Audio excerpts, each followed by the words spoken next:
All right, first and foremost, I'm going to start off by saying, Kahallah Yahweh, Bahashim, Yahweh Shai, Bahashim, Rakal Kwadash. Double honors to the apostles of GMS who rule well and who taught me this truth. And shalom to you sincere Akim out there listening, learning, and pushing this truth.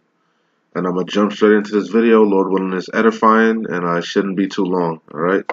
So with that being said, let's get straight into it. I got a couple scriptures based upon this video off of RT, all right? I'm gonna let the video play, and then actually let me bang the scripture out first, and then I'll let the video play and jump back in. Okay. This is gonna be Proverbs chapter 22 verse 7. The rich ruleth over the poor, and the borrower is servant to the lender. Okay.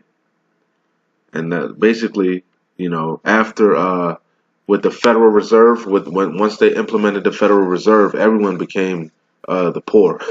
You see, the elites are the rich, the oligarchs, okay? But everybody else is poor. Even your damn Beyoncés and your Jay-Z's and your football players, they're poor, man. They're just what we call $1 million slaves, man, okay? They're still servants, okay?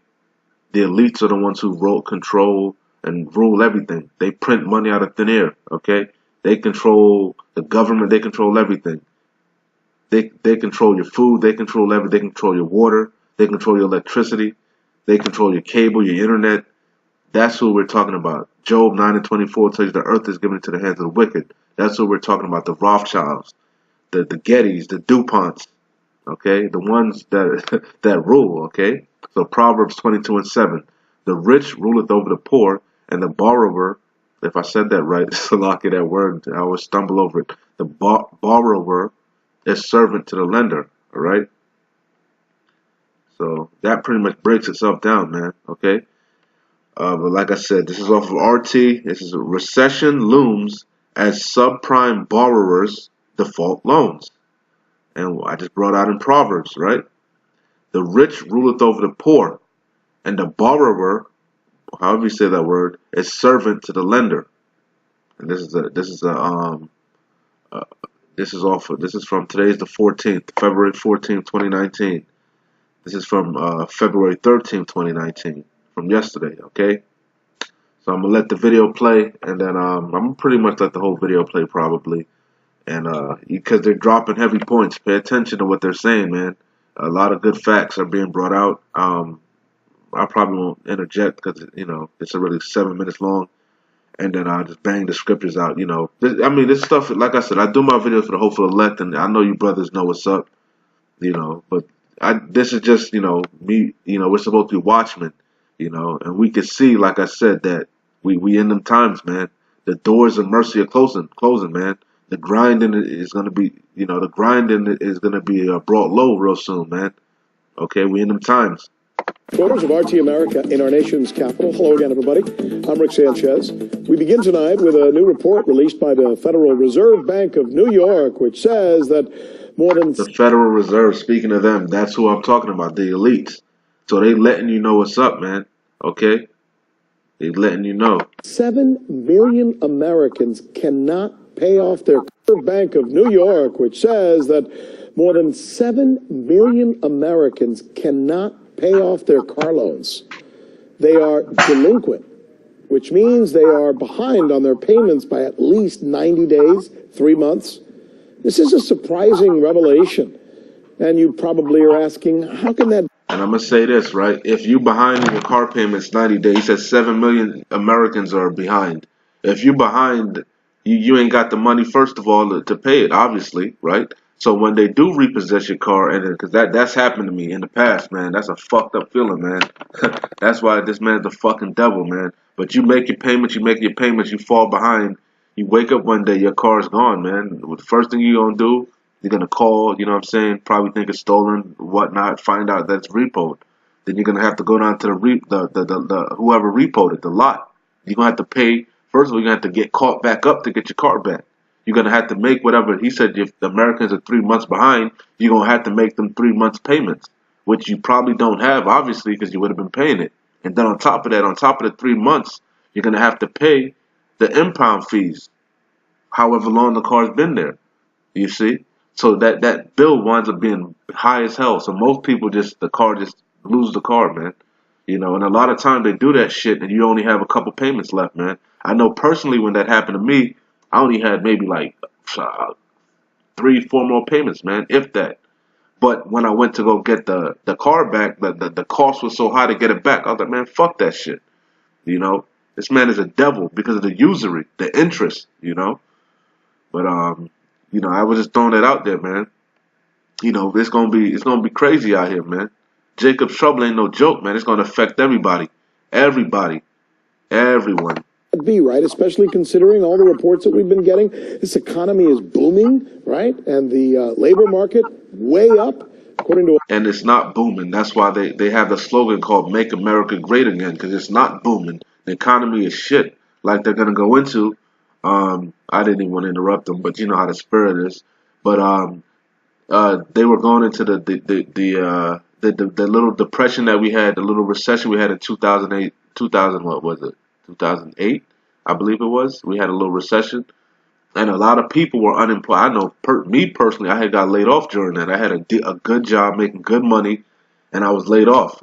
And I didn't care because I was making bank at the time, and I had a lot of money in my savings account, and I ran through that shit, man. And that's what they're gonna go into. A lot of people through in that recession in 2008, a lot of people burnt through their savings, man, and they never recovered. They never bounced back.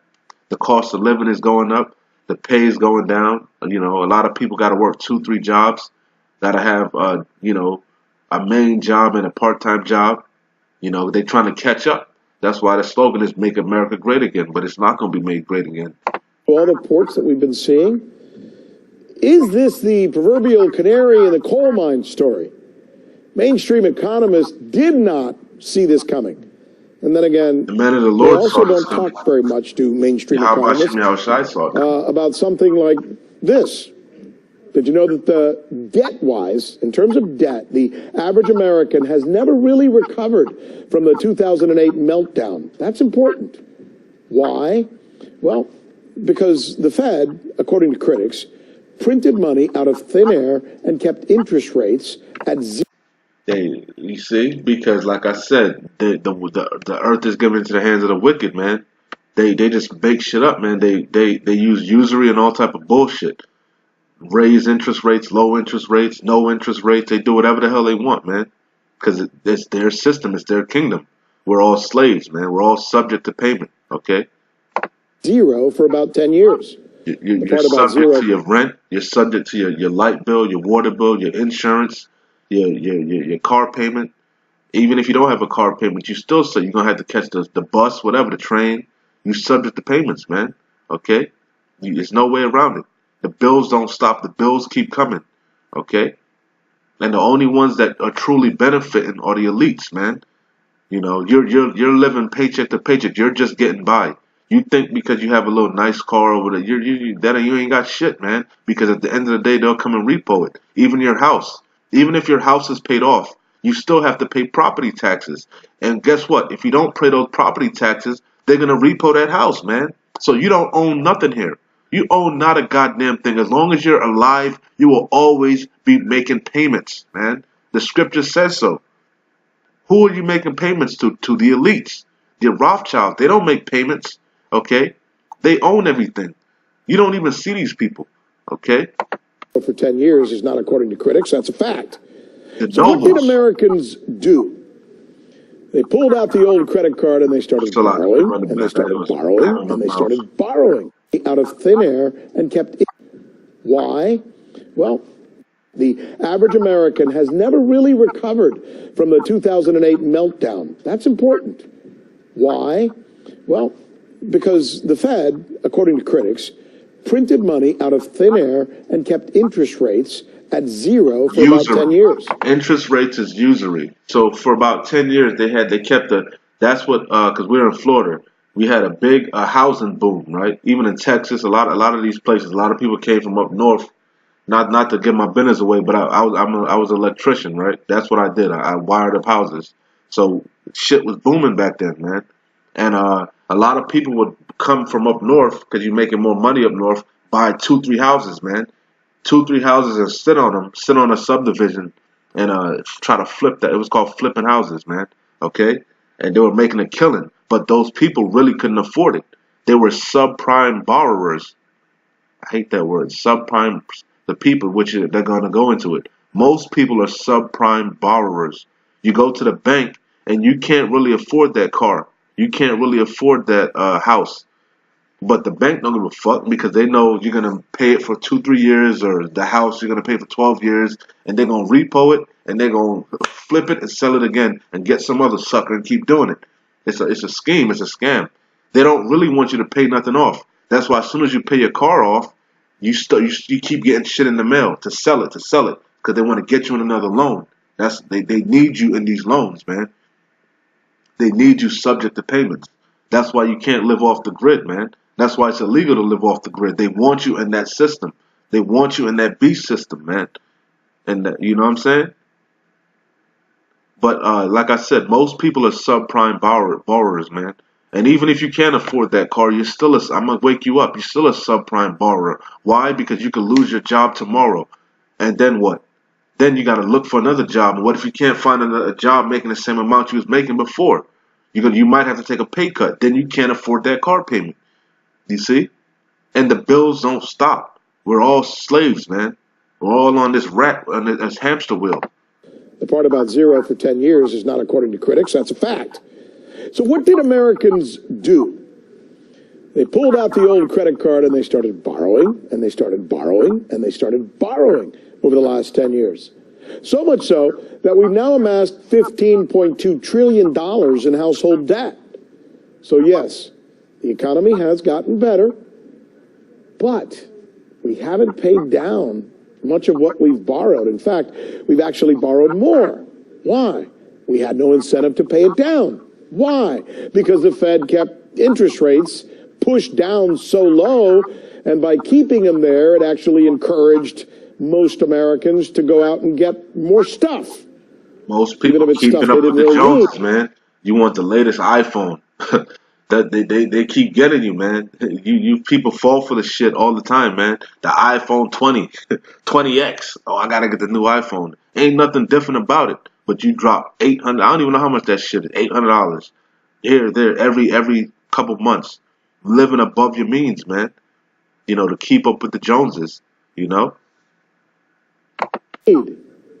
So what happens if there's a downturn now? Yeah, what happens? See, this is the kind of smart conversation which we know is coming. Which we know is coming. And if you want to see what happens, the perfect example, the perfect diagram, the perfect blueprint, the perfect thing that you can go look at is Venezuela.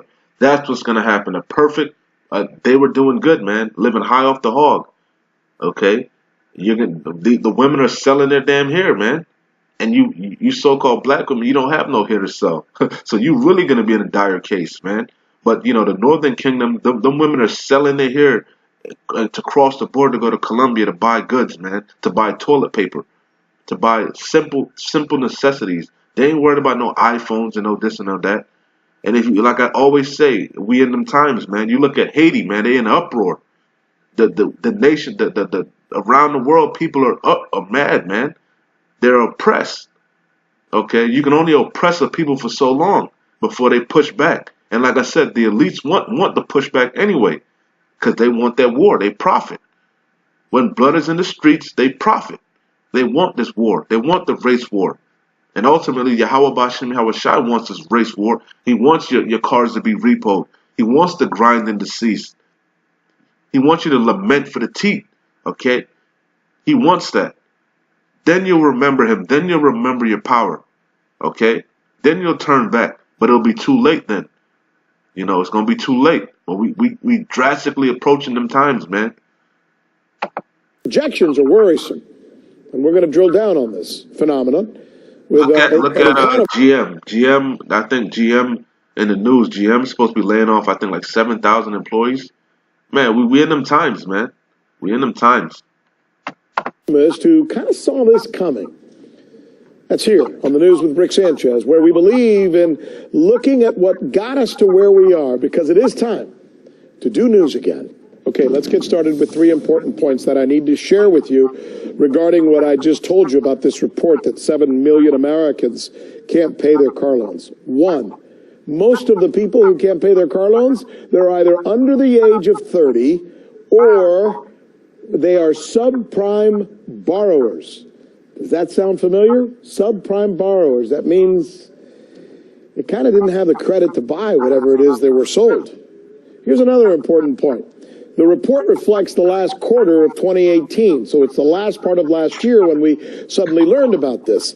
So here are the questions that we need to ask. Given these conditions, what happens if we get hit by another recession? Who's going to pay off the debt that average Americans have assumed while they get laid? And they're going to go into it also, the guy that he brings on, the debt, man. What happens when the economy crashes again? People don't have shit, man. You don't have nothing to barter with. You have first of all, the money's going to be worthless. Look at Venezuela. You see the hyperinflation on the money. The money, cash is going to be worthless. You have no real resources, man. You have even if you had a house, man, who gonna buy it, man? The housing market gonna be through shit. Ain't nobody gonna be able to afford. So you got nothing to show for it. You got nothing to sell to barter with. Okay, nothing. No gold, no silver, no nothing. It's gonna be hard out there. It off, or maybe they're paying. And trust me, they're not gonna give a fuck. They're gonna repo them cars like a motherfucker. Continues to be cut back. Not to mention gas. You're not gonna be able to put gas in your car. It's gonna be rough out there, man. I was really meditating on it, thinking about it. I watched this video like 2-3 times, man. I was really meditating, like, yeah, man, shit gonna be rough out there, man, real rough. People don't really understand what's coming, man. Watch videos on the Great Depression. I study the Great Depression. I watch many videos on the Great Depression and how it happened drastically. How all of a sudden everybody went to the banks and tried to pull their money out the banks, and the banks wouldn't let you pull your money out. That happened in Greece. That happened a couple years ago with the austerity program in Greece. You see, we in them times, man, and the people in America and Babylon the Great are fucking asleep, man, in La La Land. But hey, that's what the Lord said. As in the days of Noah, man, they're gonna be getting married, given in marriage, and that's why they're gonna come as a thief in the night. Even to the ones that know the Israelites, man. Even to the ones that so-called awoke, man. The Lord gonna catch y'all with your pants down. Okay? That's why I said you want to be caught doing the work. You want to be caught when the master come, you want to be caught doing the work, man. Okay? Like I always say, man, the doors of mercy are drastically closing, man. Drastically. This is the Elder Apostle Tahar coined this year. I'm going way longer than I wanted to go, man. But I'm serious. This shit is getting... We almost out of here, man. Trust me. Elder Apostle Tahar coined this year the year of Karagma, man. They say by 2020 they want to fully implement the chip, man. Okay? You see they demonizing us. You see, if you watch and you can see what's going on. The uproars of the people. Okay? The weather all out of whack. Okay? We in Front Street. This Hebrew Israelite thing is mainstream news now, man. Okay? And as the middle class taxpayers are now finding out, the Trump tax rebate, the one they got last year, that was a one-time deal. So now what? Richard Wolff is a professor of economics at UMass Amherst, also co-founder of Democracy at Work. We talk about what happens to the average American if we do get hit by a recession. He makes some good points. Listen. They're going to be in a situation where the debt does not go down when the rest of the economy does. If you lose your job, or you have to switch to a job that pays you less, or someone in your family... That's exactly what's going to happen. You're going to have to take pay cuts, man. A lot of these people had to take pay cuts, man. You're going to have to go to driving Lyft and Uber. But you got to have a newer car to drive to even do jobs like that, do some of them things. And what if everybody's doing it? The market is going to be saturated. You see? It's going to be rough out here, man. It's going to be rough. Not to mention that, these fast food jobs, a lot of these jobs are going to get cut, man. Because of the Internet of Things and AI. A lot of these things is automated, man. They already got the driverless cars and this and that and the third. You know, they already tested all that stuff out. You don't hear nothing else about that. Lyft got the driverless cars already. Domino's, driverless cars. But you don't hear nothing about that. That's on the hush hush. They haven't forgotten. All that technology's there, ready to be implemented when the crisis pops off, man. It's gonna be a lot of people out of work, man. What you gonna do? You got these high ass mortgages. You living way beyond your means. Does, your debts don't go down to accommodate your reduced economic situation. Nope. I mean, with these automobile loans, you also have to remember that for most Americans, public transportation being what it is in this country, the automobile is their way to shop, is their way to get to and from work, is really their lifeline. So that the ramifications of losing your car, because if you're back 3 months, you're going to start seeing repossessions of cars on a massive scale.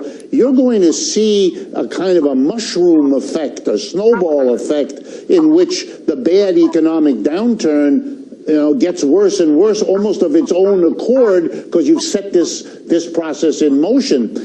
If we were properly organized, we would have caught this problem right away and begun at least to have a national conversation about what it means. As you said at the beginning, this really is another one of those canaries in the coal mine that you better pay attention to. And I think what I'm trying to get at is the fact that my grandfather and your grandfather, my father, at least they had a home, right? The home had some. This is why they say "Make America Great Again." It ain't great. This place is on the brink of demise, man. Circling the toilet drain, man. You see, it ain't like it used to be. It used to be back in the 50s, the 60s, and stuff. You know, women stayed at home, man. You had big families. You know, look at the so-called Brady Bunch and those shows like that. Little House on the Prairie. Only the father worked. You know what I'm saying? The woman was able to stay at home. One income in the house. Now you got to have damn near 2 incomes and fucking 3-4 jobs just to make it, man. You know, if you have kids, oh my goodness, man. Between daycare and this, that, and the third, the bills rack up. You brothers know. So what's gonna happen when you lose your job, man? You ain't gonna be unemployment. What if the government shut down and you can't even get unemployment? So too many people are trying to draw from unemployment and it shuts down, collapses. It's just gonna be a domino effect of one right after the other, man. Like I say, go watch the Great Depression and how things were. You see, when you look at Venezuela, they actually trying to go back to planting stuff. Because a lot of them live in like the suburbs and the barrios or whatever you call it, the hood, and they don't have no trees and they actually went back to planting and farming and doing things like that, you know. But that's how real it's gonna get, man. The lack of bread, man. Time like never before, man. To pay attention to. And I think what I'm trying to get at is the fact that my grandfather and your grandfather, Make my America father, great again. at least they had a home, right? The home had some value. And if there were always bad times, at least they could try and sell the home or refinance the home. Yeah, but now motherfuckers refinancing. If you do have a house, a lot of people refinancing the house 2-3 times, man. You got friggin' hella negative equity. Your car got negative equity. Your house got negative equity. You got negative equity. Man, this place is through. Unless you got the protection of Yahweh Bashem, Yahweh Shai around you, that hedge that Job had around him, you through, man. You through. That's why you got to be diligent and be humble and fast and pray. Because if the Lord ain't with you during these times, man, you through. Home or get some money out of that, or there's always a possibility for another job or keeping your job. There were always conditions that allowed us to try and get ourselves There was out of always hope. There's going to be no hope out there, man. There's going to be no hope out there during Jacob's trouble. There's going to be no hope for you guys, man. Especially being that she's going to be looking for answers. Why? And the Lord is going to withdraw his prophets. There's going to be a famine of the word, man. This shit going to be locked down. You just going to be out here looking crazy, man. It's going to be crazy. You see, this thing ain't a game, man. A bad situation. It seems to me, you're the economist here, that too many of those were used up between 2008 and the present date for them keeping your job. There were always conditions that allowed us to try. They had a home, right? The home I'm trying to get at is the fact that my grandfather and your grandfather, my father, at least they had a home, right? The home had some value. And if there were always bad times, at least they could try and sell the home or refinance the home or get some money out of that. Or there's always a possibility for another job or keeping your job. There were always conditions that allowed us to try and get ourselves out of a bad situation. It seems to me, you're the economist here, that too many of those were used up between 2008 and the present date for them, for those folks to have anything now. Or am I right on that? Absolutely right. People don't understand. We've just had what economists often call a kind of a dead decade, a kind of a lost decade. No growth. No growth. Not even stagnant. People were digging into their savings, digging into their, their little nuts that they had stored for rainy days. So that's gone, man. That's gone. So you have nothing to fall back on. People live paycheck to paycheck. Not even paycheck to paycheck. People are living credit card payment to next credit card payment, man. People are I know people that make the minimum amount of payments on their credit card, and that's how they pay their bills, man. They got so-called good credit, and they just living off of that credit, man. Can't even really pay their bills if they, without the credit cards. Credit cards is maxed the fuck out, But yet every Christmas, these idiots go out and spend all their money on Christmas. What's it, Valentine's Day? Go spend all this money. Man, you people, you deserve it, man. I have the Lord. I can't wait till the Lord destroy this place, man. You people deserve it. People are clowns.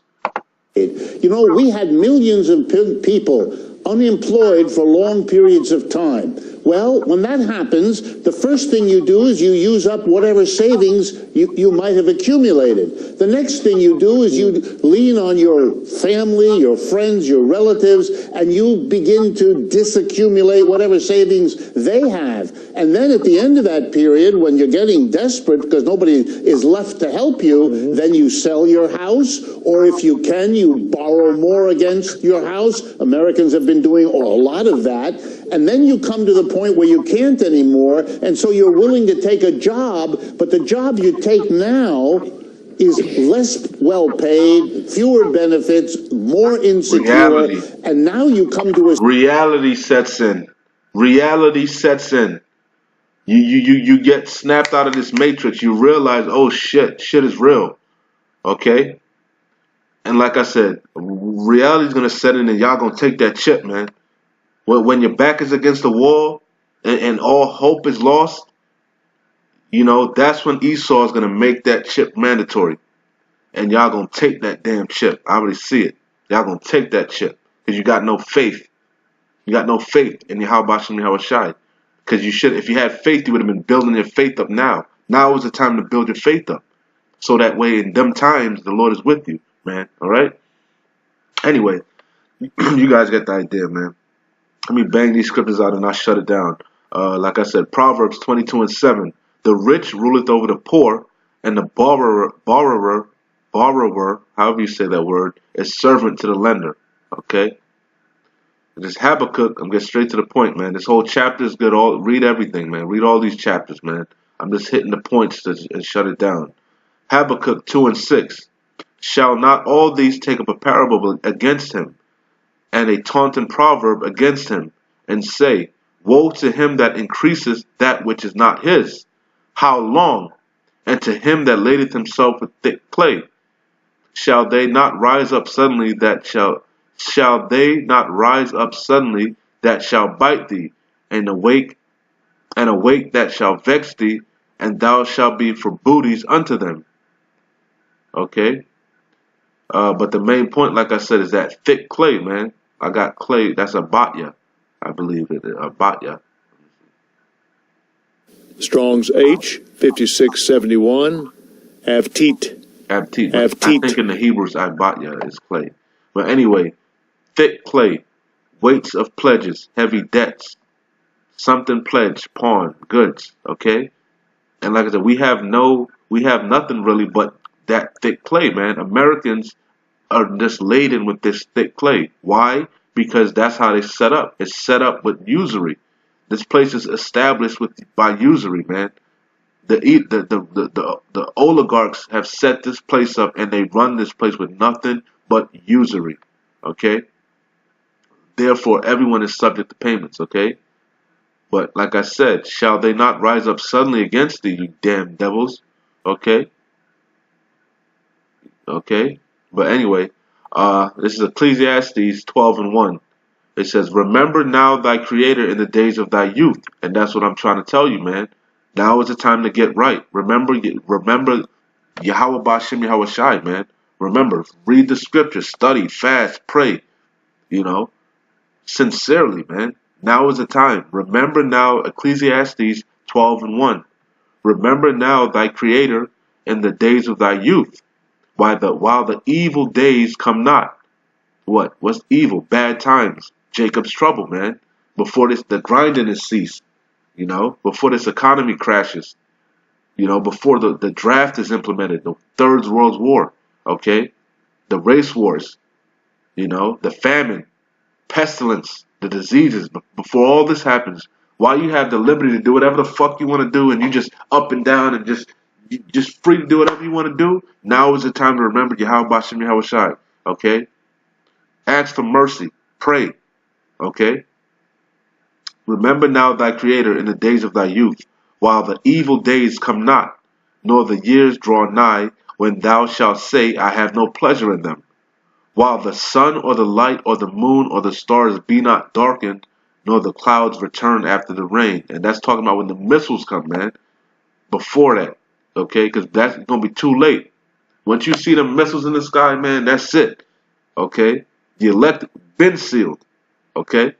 If you ain't sealed before that, that's your ass, man. It says, in the days when the keepers of the house shall tremble, and the strong men shall bow themselves, and the grinders cease. Y'all always say, oh, I'm on the grind. I'm grinding. I'm grinding. I'm grinding.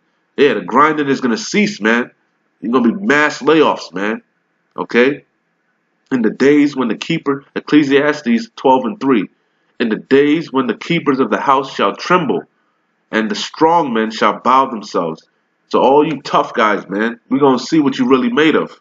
Okay? Because the flesh is weak, man. Your spirit got to be built up. Now is the time to build your spirit up with this wisdom, knowledge, and understanding. And the grinders cease because they are few. And those that look out the windows be darkened. And the doors shall be shut in the streets when the sound of the grinding is low. And he shall rise up at the voice of the bird, and all the daughters of music shall be brought low. Okay? And this is going into Jacob's trouble, man. And that's what I'm trying to say, man. I'm not going to read the whole thing. The whole chapter is good. But you get the point, man. Remember now thy Creator in the days of thy youth, before all this calamity befalls you, man. We're like a broken record over and over, man. We're trying to warn you. This place is through, man. It's been puffed up and built up and band-aided, and band-aid on top of band-aid on top of band-aid. Okay? It ain't no more band-aids, man. It can't be healed. There's no balm for this place, man. This place is through. Throughski. Okay? Situation where literally you're running out of what you call the conditions, and that makes this very, very painful. It also shows us that the recovery we all talk about is a recovery for some, like everything else in this economy. Ooh, a recovery for some. Okay, just like after World War I, just like after World War II, the only people that's getting rich are the rich. The rich get richer and the poor get poorer. And the rich is real. I'm talking about the ones that really own things, not your FRNs, your Federal Reserve notes. That ain't rich. That's funny money. Okay, that fluctuates. Okay, I'm talking about the people that own the nobles, man. Like I said, I named them again: the Rothschilds, the Vanderbilts. Okay, the Gettys, the DuPonts. Okay, the ones the movers and the shakers, man. Okay, they're the only ones that profit. This dude was dropping heavy knowledge, man. I'm gonna leave this on this dude and shut it down, man. Call Lord's a kind of willing. a dead decade. Lord's willing, this video was edifying, man. I'm gonna shut it down on this guy here. Okay? People don't understand. We've just had what economists often call a kind of a dead decade, a kind of a lost decade. You know, we had millions of people unemployed for long periods of time. Well, when that happens, the first thing you do is you use up whatever savings you might have accumulated. The next thing you do is you lean on your family, your friends, your relatives, and you begin to disaccumulate whatever savings they have. And then at the end of that period, when you're getting desperate because nobody is left to help you, then you sell your house, or if you can, you borrow more against your house. Americans have been doing a lot of that. And then you come to the point where you can't anymore, and so you're willing to take a job, but the job you take now is less well paid, fewer benefits, more insecure, and now you come to a situation where literally you're running out of what you call the conditions, and that makes this very, very painful. It also shows us, that the recovery we all talk about is a recovery for some, like everything else in this economy, but it is not a real recovery for the mass of people who now can't keep that car going, which is a lifeline for them. And we don't. All right. Like I said, with that being said, Lord willing, it was edifying. Keep pushing. We're almost out of here. Shalom.